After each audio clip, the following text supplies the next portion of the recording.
नमस्कार, grand news network में आप सभी का स्वागत है और बुलेटिन की खास खबरों के साथ मैं हूं आपके साथ सीमा। चलिए अब एक नजर डाल लेते हैं आज के बुलेटिन की खास खबरों की ओर। खबरों का सिलसिला शुरू करें उससे पहले एक नजर आज की हेडलाइंस पर।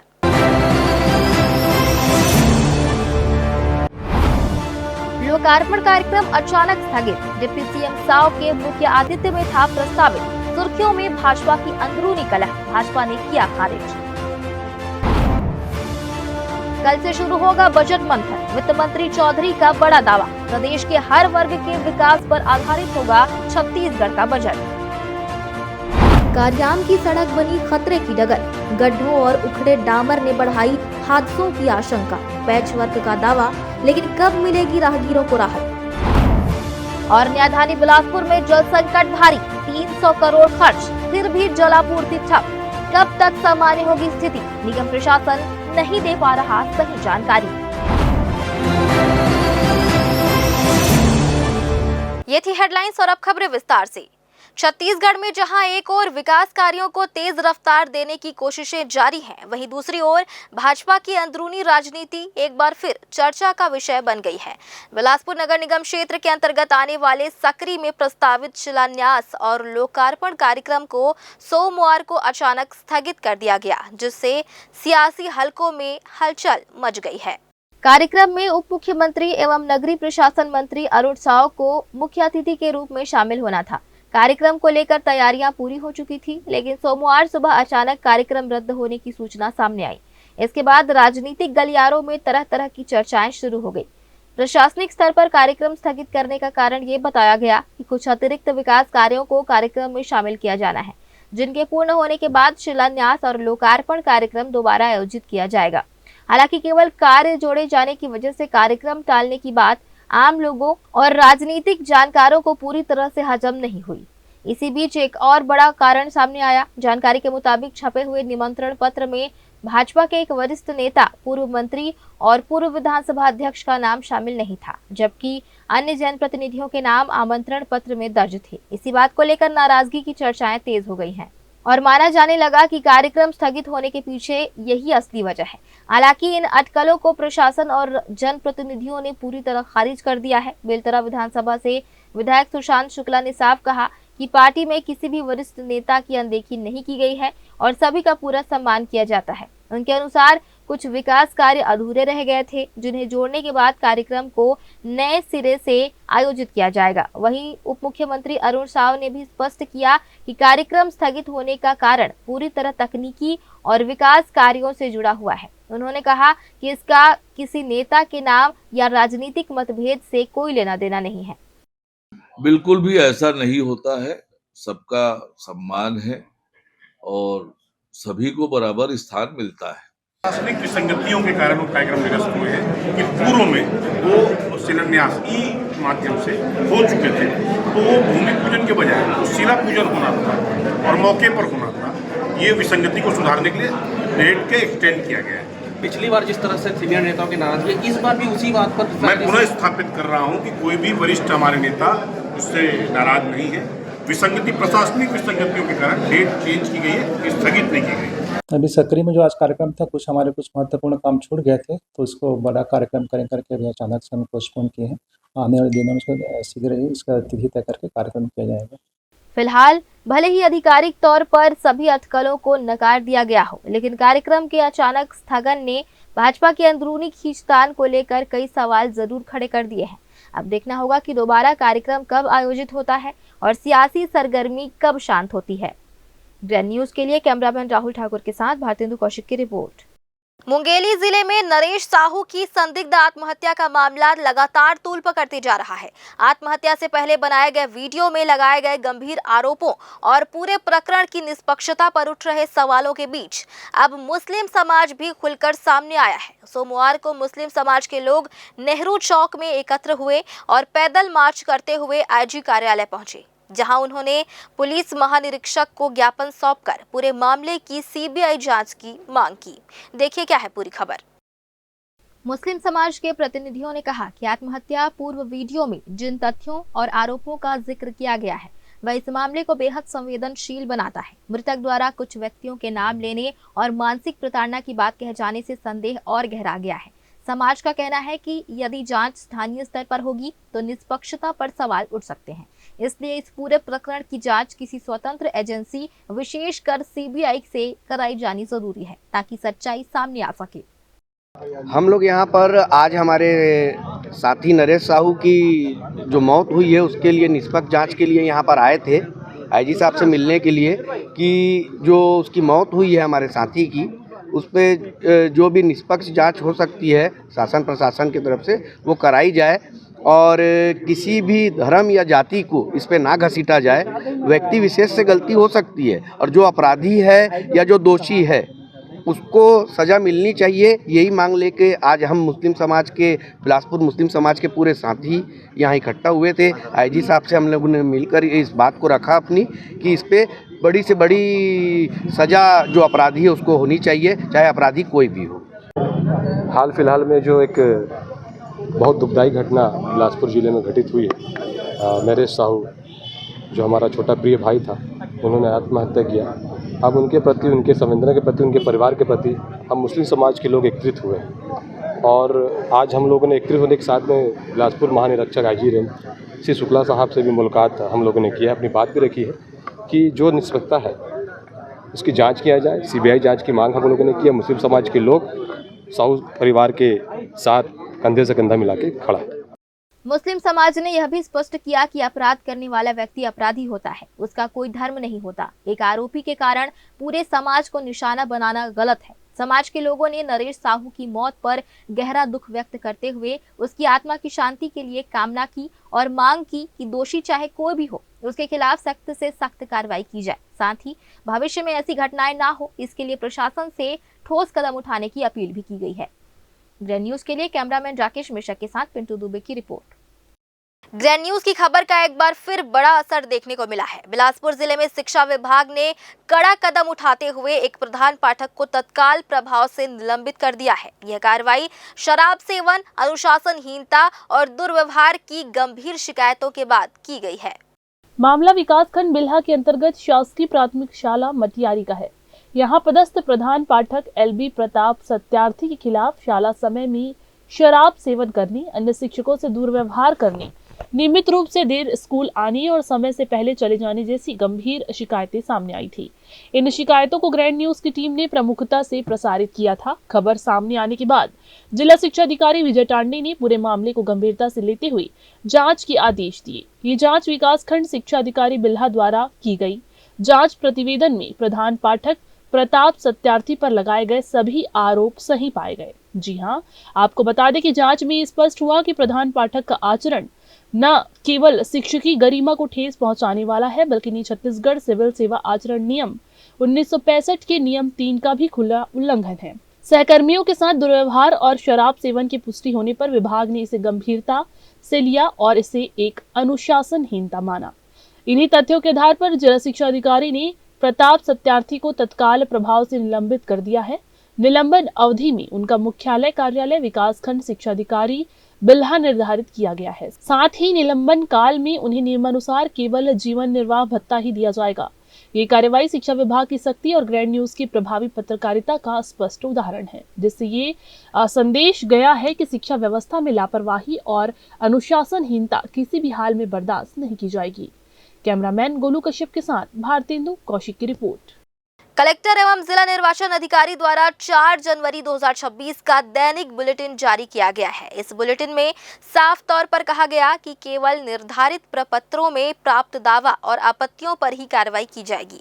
विशेष गहन पुनरीक्षण कार्यक्रम के तहत दावा आपत्तियां लेने की अवधि 23 दिसंबर 2025 से 22 जनवरी 2026 तक तय की गई है। इस दौरान प्रतिदिन शाम 5 बजे तक आवेदन स्वीकार किए जा रहे हैं। जारी आंकड़ों के अनुसार राजनीतिक दलों से 4000 से अधिक दावा आपत्तियां प्राप्त हुई हैं। भारतीय जनता पार्टी की ओर से 1813 और भारतीय राष्ट्रीय कांग्रेस की ओर से 1401 आवेदन BLO के माध्यम से मिले हैं। वहीं अन्य किसी भी राजनीतिक दल से कोई दावा या आपत्ति दर्ज नहीं की गई है। मतदाता सूची के प्रकाशन से पहले 1283 नाम जोड़ने और 131 नाम हटाने के आवेदन प्राप्त हुए। वहीं प्रारूप सूची के प्रकाशन के बाद सीधे पात्र मतदाताओं से 3300 577 नाम जोड़ने और 6 नाम हटाने के आवेदन मिले हैं। निर्वाचन कार्यालय ने यह भी स्पष्ट किया है कि शपथ पत्र के आधार पर कोई भी आवेदन मान्य नहीं होगा। केवल तय प्रारूप में सही तरीके से दिए गए आवेदन ही स्वीकार किए जाएंगे और जांच के बाद ही अंतिम मतदाता सूची को अपडेट किया जाएगा। शहर में ट्रैफिक जाम की समस्या से निजात दिलाने के लिए यातायात पुलिस लगातार प्रयास कर रही है, लेकिन जमीनी हकीकत कुछ और ही कहानी बयां कर रही है। खासकर लेफ्ट फ्री जैसे आसान नियम को लेकर वाहन चालकों में अब भी भारी भ्रम देखा जा रहा है। यही भ्रम कई चौराहों पर जाम और अव्यवस्था की बड़ी वजह बनता जा रहा है। बिलासपुर के प्रमुख और व्यस्त चौराहों पर रोजाना यह नजारा देखने को मिल रहा है कि जहां लेफ्ट फ्री की सुविधा दी गई है, वहां भी वाहन चालक बिना वजह रुक जाते हैं या गलत ढंग से गाड़ी खड़ी कर देते हैं। इससे पीछे से आने वाले वाहनों की आवाजाही बाधित होती है और कुछ ही मिनटों में लंबा जाम लग जाता है। सुबह और शाम के पीक आवर्स में यह समस्या और भी विकराल रूप ले लेती है, जिससे आम लोगों को भारी परेशानी का सामना करना पड़ता है। बिलासपुर पुलिस के द्वारा, यातायात पुलिस के द्वारा यह प्रयास किया गया है कि जो 4E का जो फार्मूला होता है, जिसमें इंजीनियरिंग है, एजुकेशन है, इन्फोर्समेंट है और अभी इमरजेंसी केयर है, इसके लिए लगातार हम प्रयास कर रहे हैं। इंजीनियरिंग के क्षेत्र में हम लोगों ने सुधार करते हुए जितने भी चौक चौराहे हैं, कोशिश किया गया है कि वहाँ पर लेफ्ट फ्री की सुविधा हो, परंतु फिर भी कई चौक चौराहे ऐसे हैं जहाँ पर लेफ्ट फ्री की सुविधा के लिए जो है कोई व्यवस्था, इंजीनियरिंग व्यवस्था नहीं हो पाई है, क्योंकि कई मार्ग, कई चौक चौराहे ऐसे हैं जो अत्यंत संकीर्ण है, जिसके कारण वहाँ पर जो है ये व्यवस्था सुनिश्चित नहीं हो पा रही है। फिर भी आम नागरिकों से अपील की जाती है कि अपनी लेफ्ट पर कहीं पर भी गाड़ियाँ खड़ी न करें और जहाँ पर समुचित व्यवस्था हो गई है वहाँ पर हमारे द्वारा प्रवर्तन की भी कार्रवाई की जा रही है। वहाँ पर जो वायलेशन कर रहे हैं उन पर लगातार और नियमित रूप से जो है चालानी कार्रवाई भी की जा रही है और ये व्यवस्था लगातार जारी रहेगी जब तक कि व्यवस्थाएं सुनिश्चित नहीं हो जाती। आम नागरिकों से अपील है कि जो है पुलिस के खड़े होने पर ही नहीं, पुलिस के डर से ही नहीं या कैमरे के डर से नहीं, अपितु उसको अपने जीवन का हिस्सा बनाए। जब भी सड़कों पर चले, यातायात जो अनुशासन है उसको अपने जीवन का हिस्सा बनाए, तभी यह जो है पालन सुनिश्चित हो पाएगा। यातायात अतिरिक्त पुलिस अधीक्षक रामगोपाल करियारे का कहना है कि लेफ्ट फ्री का सही मतलब और ट्रैफिक नियमों की जानकारी आम जनता तक पहुंचाना बेहद जरूरी है। नियमों की अनदेखी न सिर्फ जाम की वजह बनती है बल्कि दुर्घटनाओं का खतरा भी बढ़ाती है। इसी को देखते हुए यातायात पुलिस द्वारा विशेष जागरूकता अभियान चलाया जा रहा है, जिसमें सड़क पर ही लोगों को नियमों की जानकारी दी जा रही है। पुलिस का मानना है कि जब तक नागरिक खुद नियमों को समझकर उसका पालन नहीं करेंगे, तब तक शहर की यातायात व्यवस्था पूरी तरह सुचारू नहीं हो सकती। ग्रैंड न्यूज के लिए कैमरामैन राकेश मिश्रा के साथ पिंटू दुबे की रिपोर्ट। फिलहाल वक्त हो चला है एक छोटे से ब्रेक का। ब्रेक के बाद भी खबरें जारी रहेंगी, बने रहिए ग्रैंड न्यूज नेटवर्क के साथ। जय प्राइवेट ITI NCVT से मान्यता प्राप्त एंड ISO सर्टिफाइड 10वीं पास विद्यार्थियों के लिए 2 year electrician course, COPA 1 year course, computer operating and programming assistant course, best classroom facility, admissions open. Jai private ITI, riverview colony, Koni, Bilaspur, Chhattisgarh. Break के बाद आप सभी का स्वागत है। आज एक कार्यक्रम में शामिल होने छत्तीसगढ़ के वित्त मंत्री OP चौधरी बिलासपुर पहुंचे। इस दौरान उन्होंने मीडिया से चर्चा करते हुए आगामी बजट को लेकर महत्वपूर्ण जानकारी दी। वित्त मंत्री OP चौधरी ने बताया कि कल यानी 6 जनवरी से बजट को लेकर मंत्री स्तरीय चर्चाएं शुरू होंगी। इन बैठकों में राज्य के विकास से जुड़े सभी पहलुओं पर विस्तार से मंथन किया जाएगा। उन्होंने कहा कि मुख्यमंत्री के नेतृत्व में सरकार ऐसा बजट तैयार कर रही है जिसमें जनता की जरूरतों और प्रदेश के विकास को प्राथमिकता दी जाएगी। OP चौधरी ने संकेत दिया कि आने वाले बजट में जनहित से जुड़ी कई नई योजनाएं और सौगातें शामिल रहेंगी। उन्होंने कहा कि सरकार का लक्ष्य है कि बजट के माध्यम से प्रदेश के हर वर्ग को लाभ मिले और विकास की गति और तेज हो। वित्त मंत्री के बयान के बाद साफ है कि छत्तीसगढ़ का आगामी बजट जनता के लिए उम्मीदों से भरा होने वाला है। बजट बनाने की प्रक्रिया कल से चालू की जा रही है, मतलब पहले चल रही थी कई महीनों से, बट मंत्री स्तरीय चर्चाएं कल से प्रारंभ होगी। फिर कई अच्छे विषयों को मुख्यमंत्री जी के नेतृत्व में लेकर, निश्चित रूप से नई सौगातें मुख्यमंत्री जी के नेतृत्व में हम सब लेकर आए। अंजोर छत्तीसगढ़ विजन 2047 को लेकर आज बिलासपुर स्थित अटल बिहारी वाजपेयी विश्वविद्यालय में 1 दिवसीय संगोष्ठी का आयोजन किया गया। इस कार्यक्रम में प्रदेश के वित्त मंत्री OP चौधरी मुख्य अतिथि के रूप में शामिल हुए। संगोष्ठी में बड़ी संख्या में छात्र, शिक्षक, बुद्धिजीवी और विभिन्न क्षेत्रों के विशेषज्ञ मौजूद रहे। कार्यक्रम को संबोधित करते हुए वित्त मंत्री ओपी चौधरी ने कहा कि विकसित भारत और विकसित छत्तीसगढ़ का सपना युवाओं के बिना अधूरा है। उन्होंने स्पष्ट शब्दों में कहा कि प्रदेश और देश के विकास में युवाओं की भूमिका सबसे अहम है। अगर युवा आगे नहीं आएंगे तो विकसित छत्तीसगढ़ बनाना मुश्किल होगा। उन्होंने कहा कि हर नागरिक को इस लक्ष्य के लिए जन आंदोलन के रूप में जुड़ना होगा। ओपी चौधरी ने आगे कहा कि बदलते समय के साथ हर व्यक्ति को अपनी सोच और मानसिकता को विकास के अनुरूप ढालना जरूरी है। जब समाज का हर वर्ग अपने स्तर पर योगदान देगा तभी विकसित भारत और विकसित छत्तीसगढ़ का सपना साकार हो पाएगा। उन्होंने युवाओं से नवाचार, कौशल विकास और सकारात्मक सोच के साथ आगे बढ़ने का आह्वान किया। की सबसे बड़ी भूमिका है, क्योंकि जब तक ये कोई विकसित भारत बनाना, विकसित छत्तीसगढ़ बनाना, जैसे मोदी जी ने उसे जन आंदोलन बनाया, उसी रूप में हमको देखने की जरूरत है। कोई भी सरकार, कोई भी एक नेता, कोई भी पार्टी के चाह लेने से कोई समाज या राज्य विकसित नहीं बन जाता। तो उसके लिए हर व्यक्ति को जन आंदोलन के रूप में सामने आना होगा और हर व्यक्ति अपने माइंडसेट में, खुद के माइंडसेट में भी बदलते समय, बदलते परिस्थितियों के अनुसार अपने आप को बेहतर ढालेगा, तो वो विकसित भारत का, विकसित छत्तीसगढ़ का सही अर्थ में सच्चा उपहार बन पाएगा और तभी हम उस तरह के समाज का, उस तरह की अर्थव्यवस्था का, उस तरह की सांस्कृतिक संरचना का निर्माण कर पाएंगे। आज कुलपति साहब के सामंजस्य से बहुत ही अच्छे कार्यक्रम का आयोजन हुआ और यहाँ पे बहुत सारे लोगों ने शिरकत की। सब लोगों को बहुत बहुत बधाई और शुभकामनाएं। वहीं इस अवसर पर विश्वविद्यालय के कुलपति एडीएन वाजपेयी ने कहा कि जुलाई 2025 में वित्त मंत्री ओपी चौधरी द्वारा अनजोड़ छत्तीसगढ़ नाम से एक विजन डॉक्यूमेंट प्रस्तुत किया गया था, जिसे प्रदेश भर में काफी सराहना मिली। उन्होंने बताया कि इस विजन डॉक्यूमेंट में वर्ष 2047 तक 12% विकास दर हासिल करने का लक्ष्य रखा गया है। कुलपति ने कहा कि संगोष्ठी में इस बात पर विस्तार से चर्चा की गई, इतनी तेज विकास दर कैसे प्राप्त की जा सकती है, शिक्षा के क्षेत्र में क्या चुनौतियां हैं, स्वास्थ्य सेवाओं को कैसे बेहतर बनाया जाए, मजबूत और सुरक्षित सड़कें कैसे बनाई जाए, युवाओं के लिए कौशल विकास और रोजगार के अवसर कैसे बढ़ाए जाए। इन सभी विषयों पर गंभीर मंथन हुआ।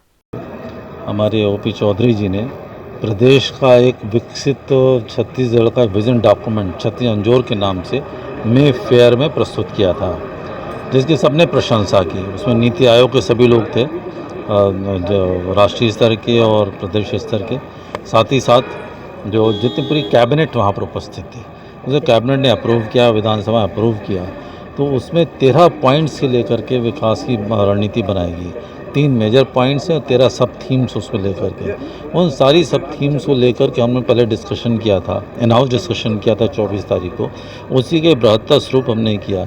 2047 में एकदम $75 लाख की समझिए हमको यदि इकॉनमी चाहिए तो कैसे 12% ग्रोथ चाहिए तो कैसे प्राप्त की जाएगी, कृषि कैसे विकसित होगी, उद्योग कैसे विकसित, सेवा क्षेत्र कैसे विकसित, शिक्षा में क्या चुनौतियाँ हैं, स्वास्थ्य में क्या चुनौतियाँ हैं, सड़कें किस प्रकार की होंगी, स्किल किस प्रकार से होगी, ये विस्तार से इस पर चर्चा की। मुझे प्रसन्नता इस बात की है, हमारे प्रदेश के वित्त मंत्री और बड़े ही डायनेमिक वित्त मंत्री, डायनेमिक नेता जो कि ज़मीन से जुड़े हुए हैं, जो कि IAS ऑफिसरी छोड़ करके उन्होंने जन सेवा को ही अपना संकल्प माना है, वो हमारे बीच में आए। एक अच्छा उद्बोधन उन्होंने दिया। मुझे प्रसन्नता इस बात की उन्होंने हमारे विश्वविद्यालय को नोडल सेंटर के रूप में विकसित किया है। इसके आधार पर हम दूसरे विश्वविद्यालयों में इसको लेकर के जाएंगे और हो सकता है हम सेक्शंस डिवाइड कर दें, किस विश्वविद्यालय में कौन किस क्षेत्र में काम करेगा, जिससे कि उद्देश्य हमारा ये है 2047 में हम अपने छत्तीसगढ़ को एक जो विकसित राज्य है, जिसमें टॉप में अभी महाराष्ट्र चल रहा है, तमिलनाडु चल रहा है, इनके बराबर हम अपने को रख सकें। कार्यक्रम में वक्ताओं ने एक स्वर में कहा कि विजन 2047 केवल एक दस्तावेज नहीं बल्कि छत्तीसगढ़ के उज्जवल भविष्य की रूपरेखा है। संगोष्ठी के माध्यम से यह संदेश दिया गया कि सरकार, शिक्षा संस्थान, युवा और समाज सब मिलकर ही छत्तीसगढ़ को विकास की नई ऊंचाइयों तक ले जा सकते हैं। ज़ेड न्यूज के लिए कैमरामैन राहुल ठाकुर के साथ भारतेंदु कौशिक की रिपोर्ट। बिलासपुर स्थित अटल बिहारी वाजपेयी विश्वविद्यालय में आज एक दिवसीय कार्यक्रम का आयोजन किया गया। इस कार्यक्रम में छत्तीसगढ़ के वित्त मंत्री ओपी चौधरी मुख्य अतिथि के रूप में शामिल हुए। कार्यक्रम के दौरान विश्वविद्यालय से जुड़ी कई अहम मांगें सामने रखी गई। विश्वविद्यालय के कुलपति एडीएन वाजपेयी ने वित्त मंत्री के समक्ष बताया कि विश्वविद्यालय को जिस भूमि का आवंटन होना था वह अब तक नहीं हो पाया है। लंबे समय से इस जमीन की आवश्यकता महसूस की जा रही है, लेकिन अब तक इस दिशा में कोई ठोस निर्णय नहीं लिया गया है। कुलपति ने आग्रह किया कि विश्वविद्यालय के विकास के लिए इस भूमि का आवंटन जल्द किया जाए। इसके साथ ही उन्होंने विश्वविद्यालय परिसर में पहले से बने गेस्ट हाउस को विश्वविद्यालय प्रशासन को सौंपने की मांग भी दोहराई। कुलपति ने बताया कि गेस्ट हाउस को लेकर कई बार आवेदन दिए जा चुके हैं, लेकिन अब तक यह विश्वविद्यालय को हस्तांतरित नहीं किया गया है। कार्यक्रम के दौरान कुछ नए विभाग खोलने की मांग भी रखी गई ताकि विद्यार्थियों को बेहतर शिक्षा और सुविधाएं मिल सकें। इन सभी मांगों पर वित्त मंत्री ओपी चौधरी ने सकारात्मक रुख अपनाया और भरोसा दिलाया कि विश्वविद्यालय से जुड़ी समस्याओं का समाधान जल्द किया जाएगा।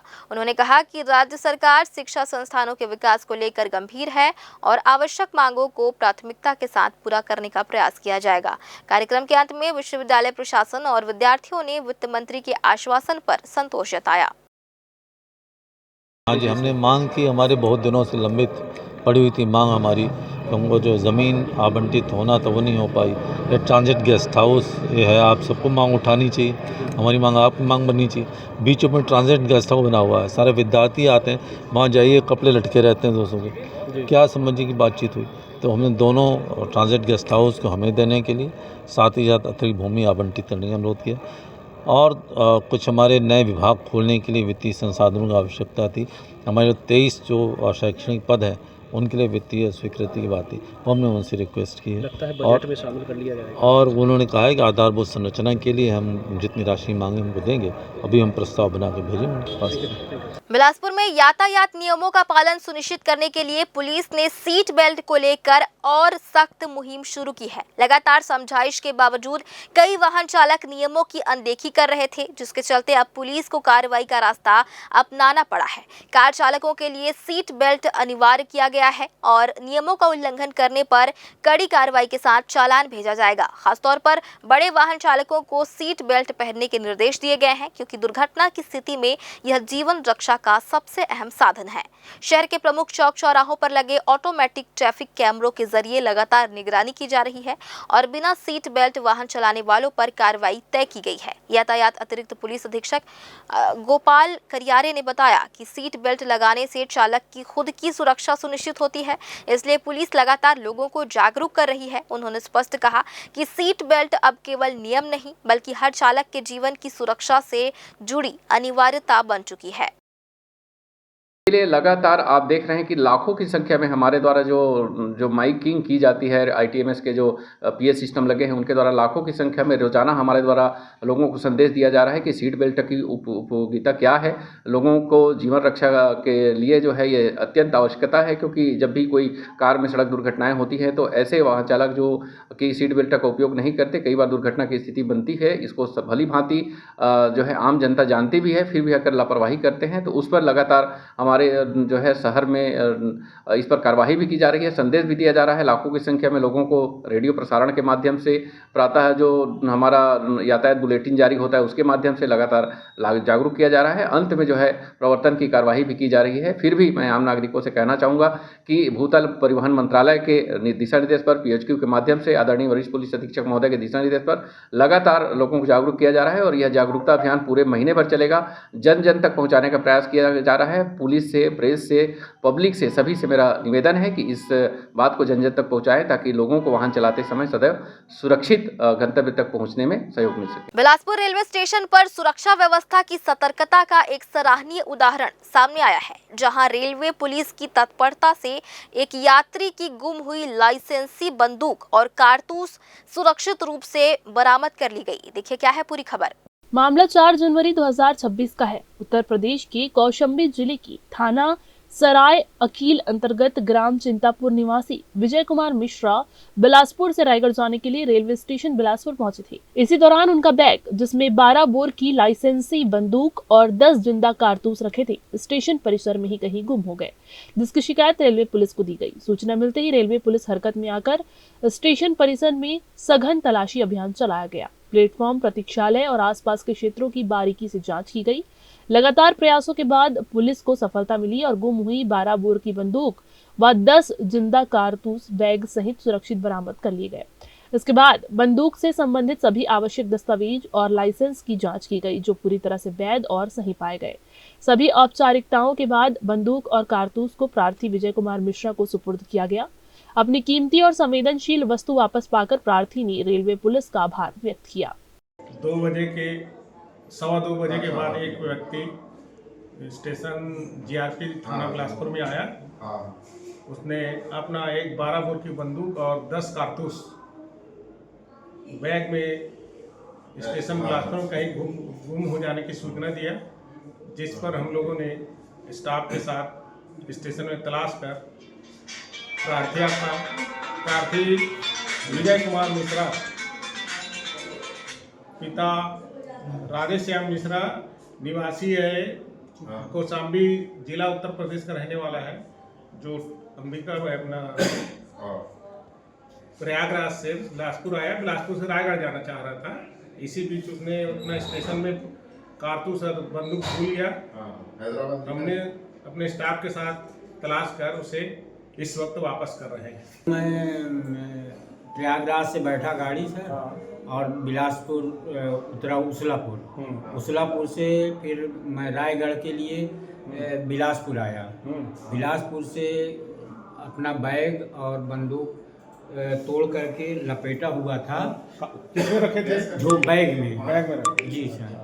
तो बैग में रख करके मैं पेशाब लग गया सर, तो मैं पेशाब करने चला गया। उसके बाद आया तो गाड़ी आ गई, भीड़ लग गया सर बहुत। तो फिर नहीं देखा तो नहीं मिला, वो दूसरे उसमें था। फिर साहब के पास मैं गया तुरंत रिपोर्ट करने के लिए। अच्छा, थाना आए थे? थाना जी। आपने तलाश किया, नहीं मिला? नहीं मिला था सर। जीआरपी आया, थाने में रिपोर्ट किया तुरंत। अच्छा।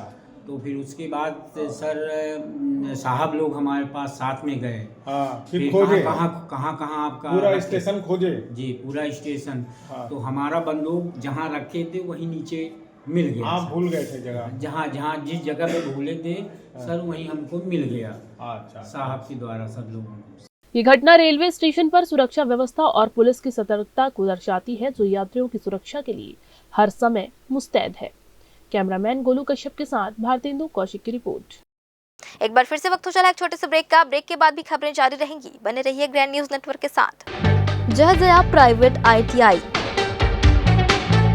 NCVT से मान्यता प्राप्त एंड ISO सर्टिफाइड 10वीं पास विद्यार्थियों के लिए 2 year electrician course, OPA 1 year course, computer operating and programming assistant course, best classroom facility, admissions open. Jaya private ITI, riverview colony, Koni, Bilaspur, Chhattisgarh. Break के बाद आप सभी का स्वागत है। बिलासपुर जिले की केंदा कारी आम सड़क इन दिनों बदहाली की मार झेल रही है। इस मार्ग से गुजरने वाले राहगीर और ग्रामीण अपनी जान जोखिम में डालकर सफर करने को मजबूर हैं। सड़क की हालत इतनी खराब हो चुकी है कि जगह जगह डामर उखड़ गया है और गहरे गड्ढों ने रास्ते को बेहद खतरनाक बना दिया है। केंदा के कारियाम तक का सफर इन दिनों किसी चुनौती से कम नहीं है। सड़क की ऊपरी परत पूरी तरह टूट चुकी है। वाहन पत्थरों और मलबे पर उछलते नजर आ रहे हैं। स्थानीय ग्रामीणों का कहना है कि इस सड़क पर आए दिन छोटे बड़े हादसे हो रहे हैं। खासकर रात के समय हालात और भी भयावह हो जाते हैं, जब धूल और अंधेरे के कारण गड्ढे दिखाई नहीं देती। 2 पहिया और 4 पहिया वाहन चालकों के साथ साथ भारी वाहनों के लिए भी यह मार्ग बेहद जोखिम भरा हो गया है। लगातार शिकायतों के बाद अब लोक निर्माण विभाग हरकत में आया है। विभाग ने सड़क मरम्मत का काम शुरू कर दिया है। पुराने और टूटे डामर को हटाकर WBM तकनीक से सड़क को समतल किया जा रहा है। बड़े बड़े गड्ढों को भरा जा रहा है ताकि यातायात सुचारू रूप से चल सके। अधिकारियों का दावा है कि यह पैच वर्क अस्थायी राहत देगा और महीने के अंत तक सड़क चलने लायक बना दी जाएगी। सड़क खराब होने के कारण अमरकंटक और गोरेला पेंड्रा मरवाही जाने वाले वाहन अब बेलगहना कोचरा मार्ग का सहारा ले रहे हैं। इससे उस मार्ग पर भी वाहनों का दबाव बढ़ गया है और वहां भी दुर्घटनाओं की आशंका बढ़ने लगी है। वहीं भविष्य में स्थायी समाधान के रूप में NH45 पर एलिवेटेड हाईवे बनाने की योजना है। 219 करोड़ रुपए की लागत से बनने वाले इस हाईवे के तैयार होने के बाद घाटी के करीब 10 खतरनाक मोड़ खत्म हो जाएंगे और सफर कहीं ज्यादा सुरक्षित और आसान हो जाएगा। रतनपुर से मजवानी केंदा कारियाम केवची रोड, इसमें घाट पोर्शन जो है लगभग 5.5 किलोमीटर का है, जिसके लिए STMC में एक कार्यादेश जारी किया गया है। इसमें as many as 11 sharp curves हैं, हेयर पिन बैंड कर्व्स हैं, जिसमें गाड़ियां आए दिन जो हैं डैमेज हो रही हैं या ब्रेक डाउन हो रही हैं, जिसकी वजह से लोगों को, राहगीरों को काफ़ी दिक्कतों का सामना करना पड़ रहा है। एसटीएमसी के अंतर्गत कार्य प्रारंभ किया गया है। ये माह जनवरी के अंत तक काफ़ी हद तक 80 से 90% कार्य पूर्ण कर लिया जाएगा। फिलहाल लोगों को उम्मीद है कि चल रहे मरम्मत कार्य से उन्हें जल्द ही गड्ढों, धूल और झटकों से भरे सफर से राहत मिलेगी। कैमरामैन गोलू कश्यप के साथ भारतेंदु कौशिक की रिपोर्ट। बिलासपुर के औद्योगिक क्षेत्र सिलपहरी में उस वक्त अफरा तफरी मच गई जब सिलपहरी के ब्लॉक बी प्लॉट नंबर 4 स्थित श्री साई ट्रेडर्स नामक प्लास्टिक से भरे कबाड़ गोदाम में अचानक भीषण आग लग गई। आग की लपटें इतनी तेज थी कि उससे उठता घना धुआं दूर दूर तक दिखाई देने लगा, जिससे पूरे इलाके में दहशत का माहौल बन गया और देखते ही देखते मौके पर लोगों की भीड़ जमा हो गई। आग लगने की सूचना तुरंत दमकल विभाग को दी गई, लेकिन दमकल के पहुंचने से पहले ही आग ने गोदाम में रखे प्लास्टिक स्क्रैप को पूरी तरह अपनी चपेट में ले लिया था। मौके पर पहुंची दमकल की टीम ने करीब 4 घंटे की कड़ी मशक्कत के बाद आग पर काबू पाया। हालांकि इस भीषण आगजनी के कारणों का अब तक खुलासा नहीं हो सका है। वहीं मिली जानकारी के अनुसार परिसर में प्लास्टिक कबाड़ का काम किया जाता था। बिलासपुर जिले के बिल्हा थाना क्षेत्र के ग्राम बरतोरी बाजार के पास अंडा रोल ठेला के समीप पुरानी रंजिश को लेकर युवकों के 2 गुटों में जमकर हिंसक झड़प हो गई, जिसमें 3 लोग घायल हो गए। पहले पक्ष की ओर से नरेंद्र बंजारे निवासी बोटसरा ने पुलिस को बताया कि वह अपने साथियों उत्तरा मारखंडे, जो बोल व सुन नहीं पाता, दिव्यांग है, और कुणाल कोसले के साथ बरतोरी आया था। तभी वहां परिचित सत्यप्रकाश सोनवानी और चंदू कोसले भी पहुंचे। इसी दौरान करण वर्मा, फूलचंद उर्फ साका बंजारे, विशाल उर्फ राजा मनहर और कृष मनहर वहां आए और पुराने विवाद को लेकर कहासुनी के बाद गाली गलौज शुरू कर दी गई। आरोप है कि करण वर्मा ने नुकीली धारदार वस्तु से उत्तरा मारखंडे पर हमला किया, जबकि फूलचंद बंजारे ने हाथ मुक्कों से मारपीट की। बीच बचाव करने पर नरेंद्र बंजारे पर भी नुकीली वस्तु और डंडे से हमला किया गया, जिससे उसे पीठ, गाल और गले में चोटें आई हैं। वहीं उत्तरा मारखंडे के पीठ और हाथ में चोटें लगी। दूसरी ओर फूलचंद बंजारे ने अपनी शिकायत में आरोप लगाया कि वह अपने साथी करण वर्मा के साथ बाजार में अंडा रोल खा रहा था। तभी नरेंद्र बंजारे, सत्यप्रकाश और उनके साथियों ने अश्लील गालियां देते हुए डंडे से हमला कर दिया और नुकीली वस्तु से उसके हाथ और उंगलियों में चोट पहुंचाई, जिससे खून बहने लगा। साथ ही जान से मारने की धमकी भी दी गई। पुलिस ने दोनों पक्षों की शिकायत पर अलग अलग अपराध दर्ज कर लिया है और मौके पर मौजूद प्रत्यक्षदर्शियों के बयान व मेडिकल रिपोर्ट के आधार पर मामले की जांच की जा रही है। हम लोग रामपुर से आए थे। रामपुर से आए हैं और बरतौरी में रोल खा रहे थे। हम लोग रोल खा आए, वो लोग गुंडा टाइप से डंडा वंडा पकड़ के आए थे, चाकू वाकू, और वो गूंगा था। गूंगा बेचारा इतना मारा है, 3 चाकू लगा है उसको पीठ में और यहाँ उसका हाथ में लगा है। भैरा भी है और एक लड़का, क्या नाम है इसका? उत्तरा मारखंडे, जो मार खाया उसका 3 चाकू लगा, उसका गूंगा भैरा दोनों है। बेचारा सुन भी नहीं सकते, इतना मारा हम लोगों ने। और नरेंद्र बंजारे को भी मारा, यहाँ चाकू लगा है उसका भी और यहाँ लगा है। घटना कब की है? कल का है भैया। कितने बजे का? 8 बजे का, करीबन 8 बजे रात में। कोई पुराना दुश्मनी? नहीं, कोई नहीं। तो ऐसा हो क्या गया था जो दोस्त यार रहे भी में, अब जाते हैं मेला में, हम जानते हो तो भी उसी टाइप में हुआ है। सिरगिट्टी थाना क्षेत्र में सार्वजनिक स्थानों पर शराब और अन्य नशा सेवन की शिकायतों को देखते हुए पुलिस द्वारा विशेष कार्रवाई की गई। अभियान के दौरान बन्ना चौक, तिफरा, मगरपारा और आसपास के इलाकों में ऐसे लोगों को चिन्हित किया गया जो खुलेआम नशा करते हुए सड़कों और सार्वजनिक स्थानों पर बैठे मिले। कार्रवाई के दौरान राजू धूरी, रामायण यादव, विवेक डॉन, गोपाल सोनी, अतुल वासनिक, मोहन कुमार साहू और राकेश कश्यप सहित कुल 19 व्यक्तियों को पकड़ा गया, जिनके विरुद्ध अलग अलग प्रतिबंधात्मक धाराओं के तहत कार्रवाई की गई है। एक ही दिन में कई स्थानों पर की गई इस कार्रवाई से इलाके में नशा करने वालों में हड़कंप की स्थिति रही। वहीं पुलिस ने स्पष्ट किया कि सार्वजनिक स्थानों पर इस तरह की गतिविधियों को लेकर आगे भी लगातार नजर रखी जाएगी और जरूरत पड़ने पर इसी तरह की कार्रवाई जारी रहेगी।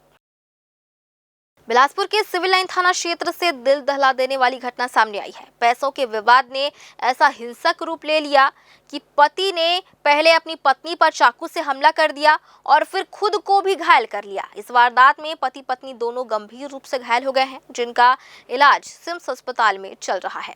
घटना मंगला चौक के पास की बताई जा रही है। जानकारी के अनुसार मूलतः मनिंद्रगढ़ निवासी बसोड़ परिवार कुछ समय से बिलासपुर में डेरा डालकर रह रहा है और भीख मांगकर अपना जीवन यापन करता है।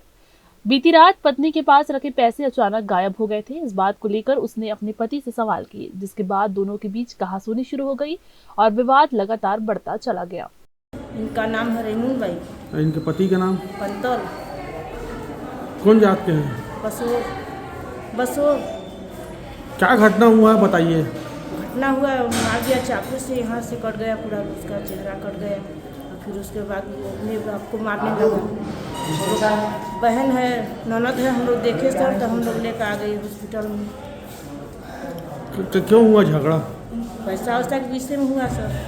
1000 पैसा वही चुरा कर खा लिया शाम को रात में। उसी के लिए बोल पाई उसका औरत, हम मार दिया चाकू से।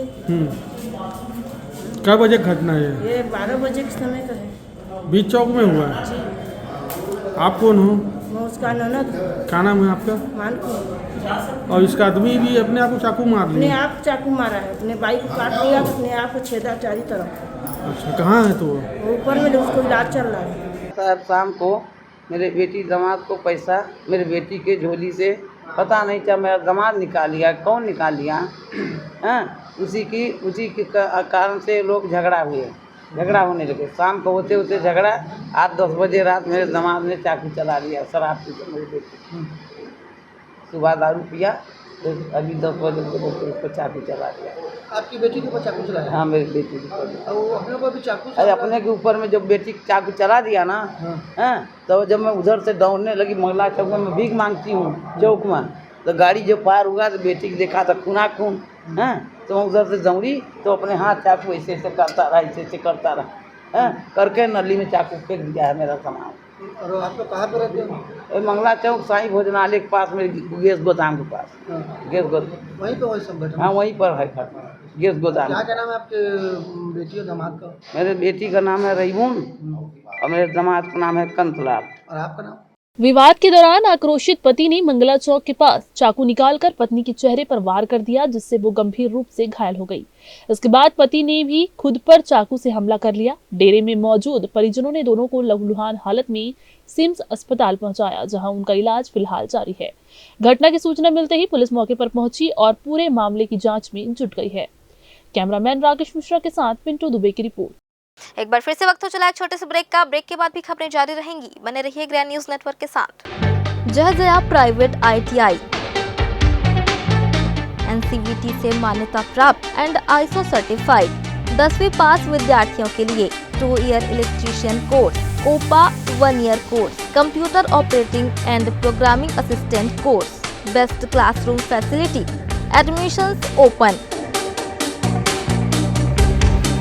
जहजया private ITI, riverview colony, Koni, Bilaspur, Chhattisgarh. Break के बाद आप सभी का स्वागत है। बिलासपुर शहर के कई इलाकों में एक बार फिर पानी की समस्या गहराने वाली है। अमृत मिशन योजना के तहत बनी जलापूर्ति व्यवस्था में तकनीकी खराबी के चलते नगर निगम ने 9 वार्डों में पानी की सप्लाई सीमित करने का फैसला लिया है। शुक्रवार से इन वार्डों में केवल सुबह एक समय ही पानी मिलेगा, जबकि सुधार कार्य में अभी कई दिन लग सकते हैं। दरअसल 300 करोड़ रुपए की लागत से लागू अमृत मिशन योजना एक बार फिर सवालों के घेरे में है। योजना में आई तकनीकी खराबी के कारण व्यापार विहार पानी टंकी से जुड़े 9 वार्डों तारबहार, विनोबा नगर, क्रांति नगर, विद्यानगर, तालापारा, अज्ञेय नगर और हेमू नगर में शुक्रवार से केवल सुबह एक बार ही पानी की आपूर्ति की जाएगी। नगर निगम का कहना है कि बिरकोना स्थित वाटर ट्रीटमेंट प्लांट से वॉल्व चैम्बर में सुधार कार्य चल रहा है, जिसमें 5 से 7 दिन का समय लग सकता है। लगभग 4-5 दिन पहले हमारे अमृत मिशन का जो WTP है उसमें ग्रेविटी फोर्स को लेकर के थोड़ा कुछ पाइपलाइन में लीकेज आया था, जिसके कारण शहर में पानी का सप्लाई बाधित हुआ था। उसके लिए हम लोग कुछ अल्टरनेट व्यवस्था किए थे। जहाँ पे बोर है वहाँ से डायरेक्ट बोर से भर रहे थे, और जहाँ पे बोर नहीं हो पे हम लोग पानी टैंकर का उपयोग कर रहे थे। 1-2 दिन लगेगा, हम लोग पानी सप्लाई लगातार करेंगे। इसमें ये ट्रिपल सरकार की उपलब्धि है कि नए साल में बिलासपुर की जनता को बूंद बूंद पानी के लिए तरसाने के लिए मजबूर कर दिए। जो आदमी घर में आराम से पानी लिया करते थे पंप के द्वारा, जब से अमृत मिशन जल योजना जो चालू किए, बोलने के लिए तो 24 घंटा पानी देने का था। एक टाइम पानी तक नहीं दे पा रहे हैं। ये स्थिति आ गई है आज बिलासपुर में। मुझे हम लोग को जनप्रतिनिधि होने का बोलने में शर्म आने लग गया है कि बिलासपुर कहाँ गर्त में चला गया। शहर होते होते गांव में आज बस गए हैं। 24 घंटा पानी देने वाला शहर एक टाइम पानी देने के लिए मजबूर कर दिए हैं। आप इतना 300 करोड़ खर्च करने के बाद एक महीने में 2 बार हो गया। एक दिन 18 दिन पानी के लिए समस्या, अभी 7-8 दिन अभी हो गया है। क्या कर रहे हैं भाजपा की सरकार, समझ में ही नहीं आ रहा है। मेयर साहब बोलो तो कोई काम नहीं हो रहा है। सिर्फ बोलने के अलावा कोई काम नहीं हो रहा है। आप शहर में आप लोग घूम रहे हो, कहीं पर न रोड का काम हो रहा है न नाली की काम हो रहा है। पानी के लिए तो भगवान ही मालिक है, गंदा पानी। मुझे तो ऐसा लग रहा है कि जो इंदौर में हुआ है कब बिलासपुर में हो जाएगा ये बताने में ज़्यादा जल्दी नहीं है, लेकिन कभी भी हो सकता है क्योंकि गंदा पानी तो आ रहा है, लेकिन प्रशासन मानने को तैयार नहीं कि गंदा पानी आ रहा है। नगर निगम कमिश्नर प्रकाश सर्वे ने बताया कि अमृत मिशन के वाटर ट्रीटमेंट प्लांट में ग्रेविटी फोर्स लो होने से पाइपलाइन में लीकेज आ गया है, जिससे पेयजल आपूर्ति प्रभावित हुई है। समस्या को देखते हुए अरपा पार चाटीडीह क्षेत्र में बोरिंग पंप और टैंकरों के माध्यम से पानी की आपूर्ति सुनिश्चित की जा रही है। वहीं इस मुद्दे पर राजनीति भी तेज हो गई है। पूर्व पार्षद रामा बघेल ने भाजपा सरकार पर निशाना साधते हुए कहा कि डबल इंजन की सरकार में लोगों को पीने का पानी तक नहीं मिल पा रहा है और करोड़ों की योजनाएं बार बार फेल हो रही हैं। ग्रैंड न्यूज के लिए कैमरामैन राकेश मिश्रा के साथ पिंटू दुबे की रिपोर्ट। बिलासपुर में साहू समाज ने पूर्व मुख्यमंत्री भूपेश बघेल द्वारा छत्तीसगढ़ के उप मुख्यमंत्री एवं साहू समाज के गौरव अरुण साव पर दिए गए कथित आपत्तिजनक बयान को लेकर कड़ा विरोध दर्ज कराया है। जिला साहू संघ बिलासपुर के पदाधिकारियों ने पुलिस अधीक्षक को ज्ञापन सौंपते हुए इस बयान को अमर्यादित, आपत्तिजनक और समाज की भावनाओं को आहत करने वाला बताया। जिला साहू संघ के अध्यक्ष डॉक्टर तिलक राम साहू ने कहा कि इस बयान से पूरे साहू समाज में रोष व्याप्त है। संघ की सर्वसम्मत मांग है कि पूर्व मुख्यमंत्री भूपेश बघेल सार्वजनिक रूप से अपने बयान को वापस लें और समाज में स्पष्ट शब्दों में माफी मांगे। संघ ने चेतावनी दी है कि यदि 10 दिनों के भीतर बयान वापस नहीं लिया गया तो जिला साहू संघ के अध्यक्ष के दिशा निर्देश आगे और भी उग्र प्रदर्शन कर सकती हैं। हमारे साहू समाज के गौरव और प्रदेश के उप मुख्यमंत्री माननीय भैया श्री अरुण साव जी का जिस प्रकार से पूर्व सीएम श्री बघेल जी द्वारा बंदर की संज्ञा दे करके जिस प्रकार से वो उनका अपमान किए हैं, उसके विरोध में आज यहाँ पे सांकेतिक रूप से ज्ञापन देने के लिए एसपी सर जी को आए थे। जिस प्रकार से उनका अपमान किए हैं उनसे माफ़ी मांगे लिखित रूप से, ऐसा हम लोगों का मांग है। यदि नहीं हुआ ऐसा तो फिर बाद में उसको हमारे प्रदेश अध्यक्ष जी का जैसा निर्देश होगा, हमारे साहू संघ के प्रदेश अध्यक्ष डॉक्टर नीरेंद्र साहू जी का, उसके हिसाब से हम लोग फिर विचार करेंगे। जिन्होंने साहू समाज की प्रदेशाध्यक्ष की कमान संभालते हुए सारे साहू समाज को एक सूत्र में बांध करके उस शिखर तक के पहुंचा, उसकी बहुत बड़ी काबिलियत रही है। और किसी व्यक्ति विशेष के द्वारा और एक पूर्व मुख्यमंत्री भूपेश बघेल के द्वारा इस टाइप का किसी व्यक्ति विशेष साहू समाज का लाल है, वो साहू समाज का बेटा है, वो साहू समाज का गौरव है, जिनको उन्होंने ललकारा है बंदर की उपाधि दे करके, तो ये अशोभनीय टिप्पणी है। इसके लिए साहू समाज एक आक्रोशित है और जिस लफ्ज़ों में उन्होंने साहू समाज को ललकारा है उसी लफ्ज़ों में उस साहू समाज के बेटा से माफ़ी मांगे। ऐसा किसी सामाजिक व्यक्ति के किसी समाज के प्रति कोई भी ऐसा वक्तव्य देना, चाहे वो पूर्व मुख्यमंत्री हो या कोई भी नेता हो, ऐसा किसी समाज के बारे में नहीं बोलना चाहिए। बोले हैं उसको उसी शब्द में वो माफ़ी मांगे। फिलहाल आज की इस बुलेटिन में बस इतना ही। अगले बुलेटिन में फिर होगी आपसे मुलाकात। तब तक के लिए मुझे और मेरी पूरी टीम को दीजिए इजाज़त। नमस्कार।